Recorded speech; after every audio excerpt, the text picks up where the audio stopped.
La morte di Cesare è diventata per ciascuno di noi in questi giorni una chiamata, un appello, una grande responsabilità personale e collettiva.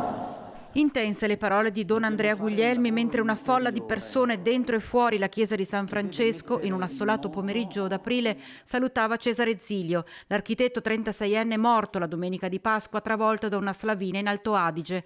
Sono arrivati un po' da tutto il mondo perché il giovane, amante dei viaggi, dello sport e della natura, era riuscito a costruire legami stretti e veri ovunque si recasse. Cesare è la prova che le nuove generazioni meritano che il mondo adulto conceda loro spazio e fiducia, perché hanno qualcosa da dire, perché hanno tanto da dare, perché hanno la fantasia di inventare strade nuove e il coraggio di rischiare come stava facendo lui. Un messaggio di speranza che parte da una tragedia e va a toccare le corde di tutti i cuori presenti, tra gli occhi di pianto e un dolore che si fa fatica a capire, accettare.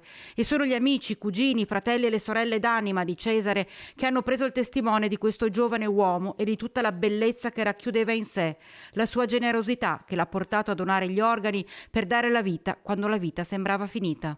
Hai saputo offrire agli amici uno spazio vero, fatto di sincerità, reciprocità, parità. C'è una casa un po' strana, con le fondazioni di roccia solida di montagna, piena di luce, le finestre grandi per guardare fuori.